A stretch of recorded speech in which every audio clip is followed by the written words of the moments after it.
நேர்மையின் குரலாய் பிரதிபலிக்கும் யூரோஸ் சேனலர்களுக்கு வணக்கம். மாண்புமிகு முதல்வர் அவர்கள் நேற்று 110 விதியின் கீழ் சட்டசபையில் நிறைய முக்கியமான விஷயங்களை நேற்று அனௌன்ஸ் பண்ணாரு. அனௌன்ஸ் பண்ணதுலேருந்து தமிழக மக்களுக்கு ரொம்ப ஒரு விழிப்புணர்வு ஒரு நிகழ்வாக நேற்று இருந்தது. உள்ளபடியே மாண்புமிகு முதல்வர் அவர்களுக்கு முதல்ல நன்றியை தெரிவிச்சுக்கிறேன். ஏனென்றால் முதல்வர் காப்பீட்டு திட்டத்தில் இது வரைக்கும் 5 லட்சம் மட்டும் தான் இருந்தது. முதல் முறையாக வரலாற்றிலேயே இந்திய அரசியல் வரலாற்றிலேயே ரொம்ப சிறப்புமிக்க ஒரு திட்டத்தை கொண்டு வந்திருக்காரு. 5 லட்சத்துலேருந்து டைரக்டா 25 லட்சம் காப்பீடு தொகை பெற்றுக்கொள்ளலாம். காப்பீடு தொகைன்னா நம்ம மெடிக்கல் இன்சூரன்ஸ் மூலமா இது கிளைம் பண்ணிக்கலாம் அப்படின்ற விஷயத்தை கொண்டு வராரு. அது ஹாஸ்பிட்டல் கிளைம்.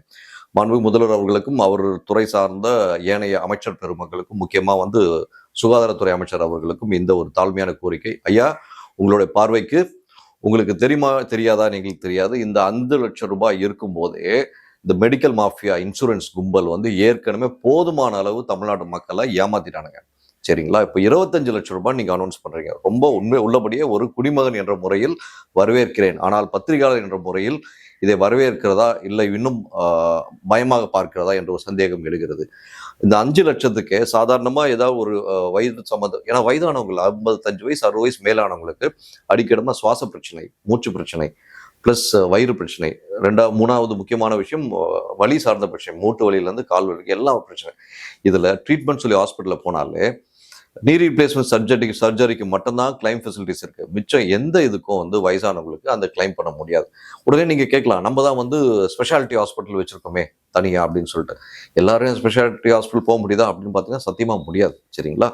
இன்னொரு பார்க்க வேண்டிய விஷயம் என்னன்னு பார்த்தீங்கன்னா, எந்த இடத்துலையுமே சர்ஜரி ரிலேட்டட் விஷயம்னு சொல்லி நம்ம போனாலே குறைஞ்சபட்சம் 80,000 1.25 லட்சத்துலேயே முடிஞ்சிடும். ஆனால் பெரும்பான்மை தமிழ்நாட்டில் இருக்கக்கூடிய பெரும்பான்மையான ஹாஸ்பிட்டலில் 5 லட்சம் ரூபாய் ஸ்கீம் இருக்கா, ஆட்டோமேட்டிக்காக மொத்த அமௌண்ட்டை வலிச்சு எடுத்துடுறான்.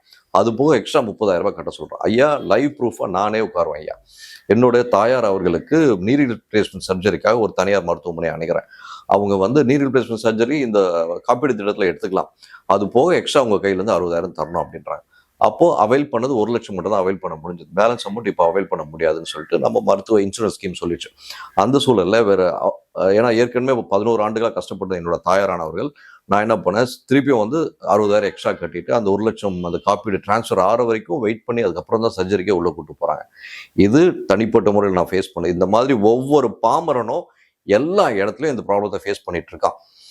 சாதாரணமாக சர்ஜரின்னு சொல்லி போனாலே மொத்த இன்சூரன்ஸ் பணத்தை மொத்தமாக அடிச்சிடுறாங்க சில தனியார் மருத்துவமனையில். இப்படி இருக்கும் சூழலில் இந்த 25 லட்சம் வரும்போது எந்தெந்த ஹாஸ்பிட்டலில் இருக்குது இல்லைன்றதை தெளிவுபட சொல்லிடுங்க. ஏன்னால் தமிழ்நாட்டில் இந்த முதல்வர் காப்பீடு திட்டம்ன்றது 70% ஹாஸ்பிட்டல்ஸில் இருக்குன்னு சொல்லி நம்ம ஒரு கவர்மெண்ட் ஒரு ஜியோ பாஸ் பண்ணுறது, இந்த ஹாஸ்பிட்டல்லாம் இருக்குன்னு சொல்லிட்டு. ஆனால் அங்கே போய் பார்த்தா தான் அவர் அந்தந்த தனியார் மருத்துவமனை புதுசாக ஒரு டிசைனாக ஒரு விஷயங்கள் சொல்கிறாங்க. டோட்டல் ஆல் ஓவர் இந்தியாவிலேயே தமிழ்நாட்டில் இந்த மெடிக்கல் மாஃபியா பெரிய லெவலில் விளையாடிட்டு இருக்கு. அதுவும் இந்த இன்சூரன்ஸ் ஸ்கீம் பெரிய லெவலில் விளையாடிட்டு இருக்கு. இதை உடனடியாக அரசு தலையிட்டு இந்த ட்ரீட்மெண்ட்டுக்கு வந்தால் இதுக்கு இவ்வளோதான் செலவு, இந்த ஸ்கீம்லேருந்து இவ்வளோதான் எடுக்க முடியும் அப்படின்ற ஸ்டாண்டர்டாக சொல்லுங்கள். அது மட்டும் இல்லாமல் மாண்புமிகு விஜய் அவர்களை நீங்கள் கூட ஒரு படத்தில் ரொம்ப சூப்பராக சொல்லியிருப்பீங்க, மருத்துவம் என்பது இலவசமாக இருக்கணும். நீங்கள் ஏன்னா அப்போ 5 ரூபா டாக்டர்னு சொல்லிட்டு நல்லா அந்த படம் ரொம்ப சிறப்பாக சூப்பராக இருந்தது. உண்மையிலே பாராட்டத்தக்க விஷயம்.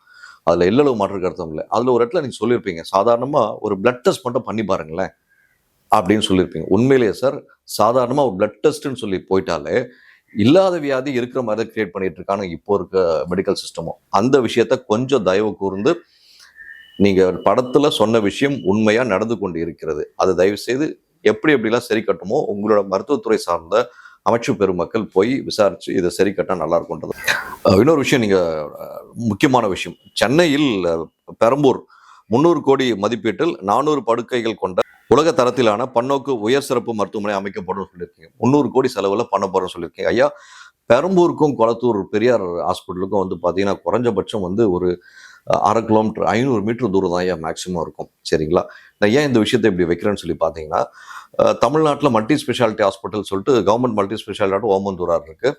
இது போக இந்த சைட்ல இந்த பூந்தமல்லி, இந்த போரூர், இல்லை இந்த பக்கம் டி நகர், இல்லை வேளச்சேரி, இந்த பக்கம்லாம் பார்த்தீங்கன்னா அரசு மருத்துவமனை இந்த மாதிரி ஒரு மல்டி ஸ்பெஷாலிட்டியோட கட்டினா, ஏன்னா மக்கள் இப்போ புலம்பெயர்ந்து அந்த பக்கம் போயிட்டு இருக்காங்க. வேளச்சேரி, ஈசிஆர், ஓஎம்ஆர் பக்கம் போயிட்டு இருக்காங்க. அந்த பெட்ல போயிட்டு இருக்கும் அங்கே இந்த மாதிரி ஒரு மல்டி ஸ்பெஷாலிட்டி கொண்டு வந்தால் நல்லா இருக்கும்ன்றது அடியே தாழ்மையான பார்வை. கொளத்தூருக்கும் இதுக்கும் 500 மீட்டர் டிஸ்டன்ஸ் இல்லை. அப்படி இருக்கும் தருவாயில் திருப்பி பெரம்பூர் உங்களுடைய தொகுதி, நீங்கள் வெற்றி பெற்ற தொகுதி, உங்கள் தொகுதிக்காக செய்யணும்னு நினைக்கிறீங்க, சந்தோஷம் சார். ஆனால் தமிழ்நாட்டில் இருக்கும் 234 தொகுதியும் உங்கள் தொகுதி தான். 234 தொகுதியும் விஜய் படம் தான் எம்எல்ஏ மக்கள் பார்த்து ஓட்டு போட்டிருக்காங்க. அப்படி இருக்கும் சூழல்ல இந்த இடத்துல வைக்கிறத கொஞ்சம் மறுபரிசீலனை செஞ்சு வேற ஏதாவது இடத்துல வச்சிங்கன்னா அங்கே இருக்க மக்கள் பயனடைவாங்கன்றதான் பார்க்குறோம்.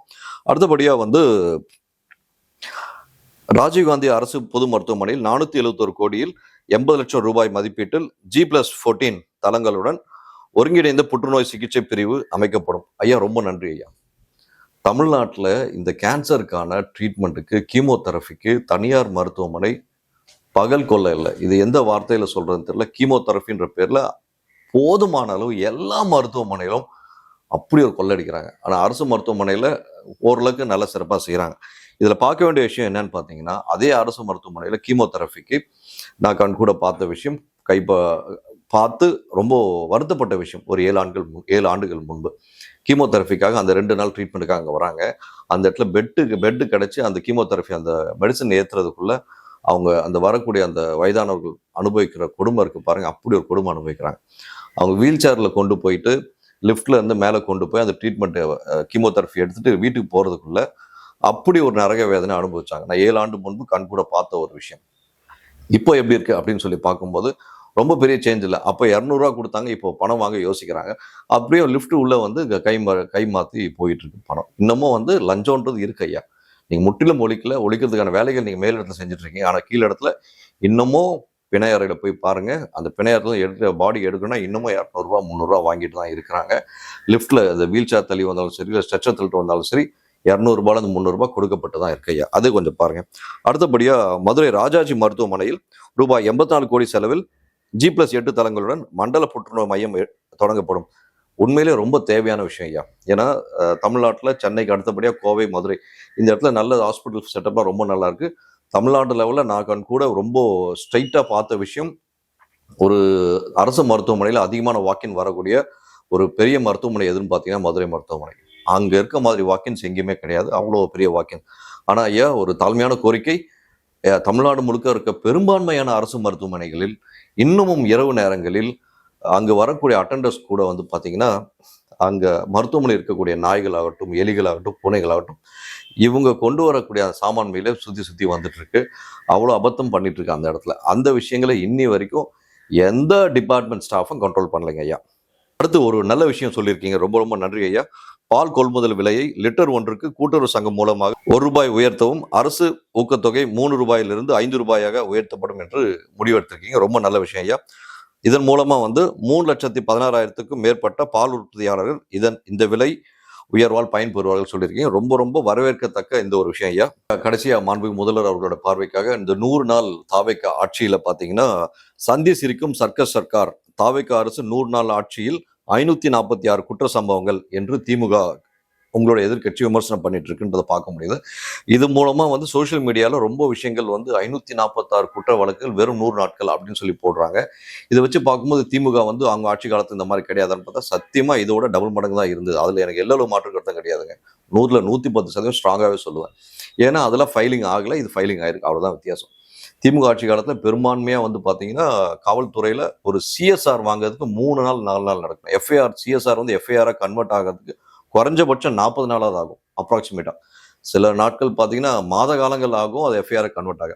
இதுதான் திமுக ஆட்சியில் நடந்துட்டு இருக்கு. இந்த ஆட்சி காலத்தில் எப்படி இருக்குன்னு பார்த்தீங்கன்னா சிஎஸ்ஆர் குயிக்காக ஃபைல் ஆகிடுது ஐயா. இந்த 100 நாட்கள் நானும் பல்வேறு காவல் நிலையங்களை பார்த்துட்டேன். சிஎஸ்ஆர் குயிக்காக ஃபைல் பண்ணுறாங்க. ஆனால் அந்த சிஎஸ்ஆர்லேருந்து எஃப்ஐஆரை மாற்றுறதுக்கு இன்னமும் யோசிக்கிறாங்க.